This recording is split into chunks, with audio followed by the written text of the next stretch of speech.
Ladies and gentlemen, that is the sound of the heads of Mexican jumping fleas hitting the lid of a jar.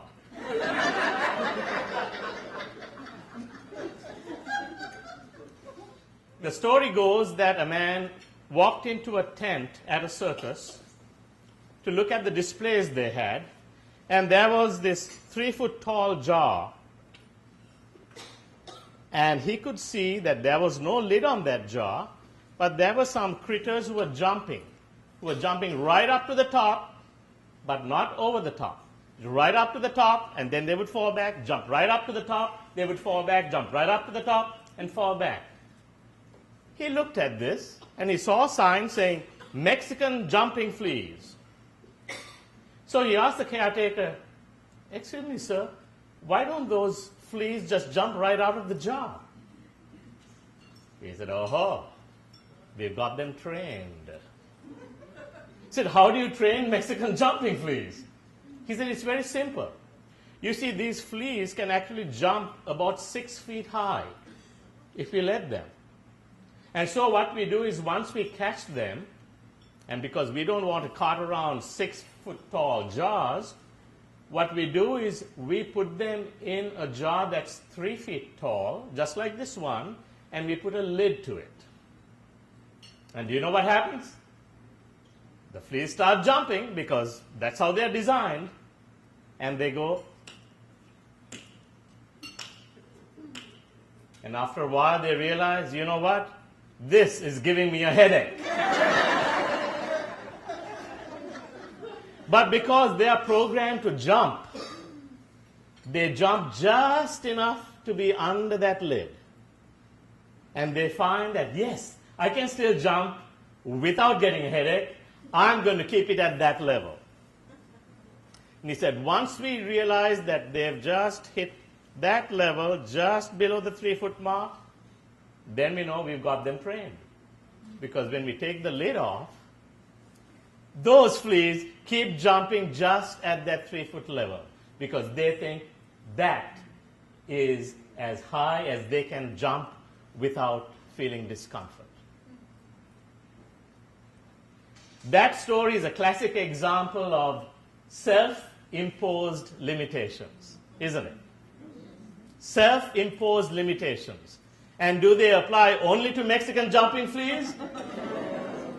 Do they apply to us? Yes. Yes. A very common human frailty we've seen. We ourselves, and I myself, can attest to that. Self-imposed limitations. And here we are, members of a worldwide organization that has shown more than 5 million people in more than 85 years of existence how to break free, how to jump beyond the edge of the jar. How have we done that? And what is the Toastmasters journey that has enabled normal, self-limited human beings to become extraordinary, fulfilled human beings? That is what I would like to talk with you today. My own experience as well as that which I have seen in so many others in 24 years of Toastmastering. And I found that that journey involves 3 significant steps. The first step I call the courage to stretch. The courage to stretch. The second, the confidence to achieve. The confidence to achieve. And third, the caring to build. The caring to build. Think back to your own Toastmasters journey. I am convinced that we cannot lead people to achieve confidence, leadership, and service until they do one very important thing, and that is to cross the bridge called courage. To cross the bridge called courage, that's when you truly begin your Toastmasters journey. You've got to cross that. It's very interesting, isn't it? We human beings here in the 21st century, we are still told time after time that one of the primary fears that people have is what? Yes, the fear of public speaking. But consider the human brain. Now, before we get to the brain, let's do one thing. You were each given a rubber band, right? Let's take that rubber band. So look at that rubber band, and if you look around you, you'll see that the rubber bands come in many different colors. And if you go to any store, you'll find there are long rubber bands, short rubber bands, thick rubber bands, thin rubber bands. They can be very different. But what was a rubber band designed to do? Yes, you got it. You guys are smart. Stretch. Okay, let's try it. Hold it at both ends and try stretching it. You feel that tension? That tension which says, hey, just let me be, I want to go back to where I was, right? But you pull it, and the rubber band is really doing what it was designed to do. We human beings are like that too, aren't we? We were designed to stretch. We were designed to jump beyond that 3-foot tall jaw. And yet, we have run into headaches, into problems, into challenges. And sometimes it's just easier to give up and say, me speak? No thanks. Let someone else do it. Me lead? No, no thanks. Let someone else do it. And we become just like those Mexican jumping fleas. The human mind is very much like the rubber band, and yet in one very important way it is not. Oliver Wendell Holmes said it best. He said the human mind, once stretched beyond its original dimensions, never reverts to its former state. That's how we are different from a rubber band. And once we get stretched, once we cross that bridge called, what's the name? Courage.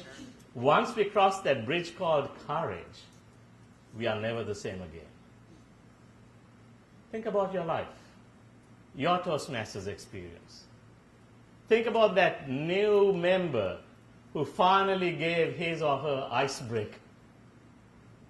Think of that person who could not give a table topic, who shied away from it, who found a way to be absent when they thought they might be called upon, who found a way to come in late to the meeting so that they'd be past the table topic portion of that meeting. Think of that person and say, wow, now months later this person has changed because they crossed that bridge called courage. But Toastmasters has a very, very powerful secret that most other organizations don't have to help us cross that bridge. Do you know what it is? You're very close. You're very close. It is called the club. The club concept, where people, about 20 people, get together on a regular basis and support each other, encourage each other, cheer each other, give pointers for improvement, believe in each other. And they find it is a safe place to stretch. It is a safe place. If I were to write a new manual for clubs, I would be certain to put in what I call the SPF factor. No, now someone is here, you know what SPF stands for most people. What is it? Sun protection factor. But in Toastmasters, it means S for supportive, P for positive, F for fun. And when you feel supported, and when you walk in and you feel the positive vibrations and the energy of that club, and when you find a place where you can have fun while you stretch, you have discovered the power of the Toastmasters secret. That we begin to stretch in a safe place. We begin to get affirmed, not for what we cannot do, but for the few things we can do. And those few things become more things, and more things, and more things, until finally we look back and say, wow, my Toastmasters journey has changed me. It's because you crossed the bridge called courage. Let me share with you a story that really stirred my heart when I heard this, about someone who crossed that bridge called courage.